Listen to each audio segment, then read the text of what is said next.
பாட்டிக்கு ரொம்ப உடம்பு சரியில்லாம இருக்குதுன்னு சொல்லிட்டு விஜய் பாட்டிய பார்க்க போறாங்க.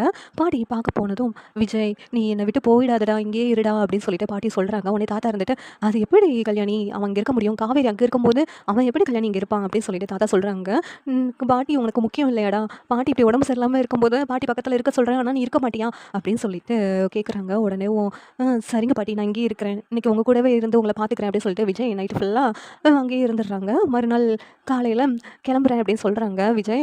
"இல்லடா விஜய், நீ இருந்தா தான் என் உடம்பு சரியாகும். நீ என்ன விட்டு போணும்னு நெனச்சுக்கோ, மறுபடியும் எனக்கு பிரஷர் அதிகமாகி உடம்பு சரியில்லாம தான் போகும்" அப்படின்னு சொல்லிட்டு பாட்டி விஜய் அங்கே இருக்க வைக்கணும்னு சொல்லிட்டு முடிவு பண்றாங்க. இங்க பாட்டிய பார்க்கறதுக்காக காவேரி வர்றாங்க.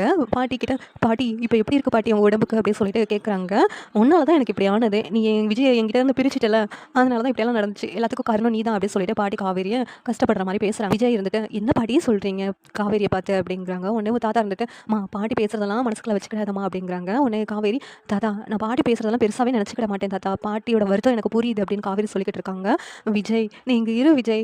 இந்த காவேரியும் உன் கூட இங்க இருக்கட்டும் விஜய். நீங்க 2 பேருமே இங்க இருங்க. நீங்க பக்கத்துல இருந்தா தான் எனக்கு உடம்பே சரியாகும். இல்லன்னா எனக்கு என்ன ஆகும்னே தெரியல. என்னுடைய கொள்ளு பேரன என்னால பார்க்க முடியாது போலுக்க" அப்படின்னு சொல்லிட்டு பாட்டி ரொம்ப வருத்தப்பட்டு பேசுறாங்க. உடனே விஜய் இருந்துட்டு, "சரிங்க பாட்டி நானும் காவேரியும் இங்கேயே இருக்கிறோம்" அப்படின்னு சொல்லிட்டு சொல்றாங்க. உடனே தாத்தா இருந்துக்கிட்டு, "விஜய் நீ உன் மனசு கஷ்டப்படுதுன்னா இங்கேருந்து கிளம்பி போடா. பாட்டிக்காக யோசிக்காத" அப்படிங்கிறாங்க. உடனே, "இல்ல தாத்தா பாட்டி இப்படி இருக்கும்போது நான் பக்கத்துல இருந்து பார்த்துக்காம இருக்க முடியாதுல்ல. நான் இங்கேயே இருக்கிறேன்" அப்படின்னு சொல்லிட்டு விஜய் வந்து சொல்றாங்க. காவேரியும் இங்க இருக்கிறதுக்கு சம்மதிக்கிறாங்க. இந்த சீரியல் எப்படி இருந்தா நல்லாயிருக்கும் நீங்க நினைக்கிறீங்கன்னு கமெண்ட் பண்ணுங்க. இந்த வீடியோ பிடிச்சிருந்தா லைக் பண்ணுங்க, ஷேர் பண்ணுங்க, சப்ஸ்கிரைப் பண்ணுங்க. Thank you.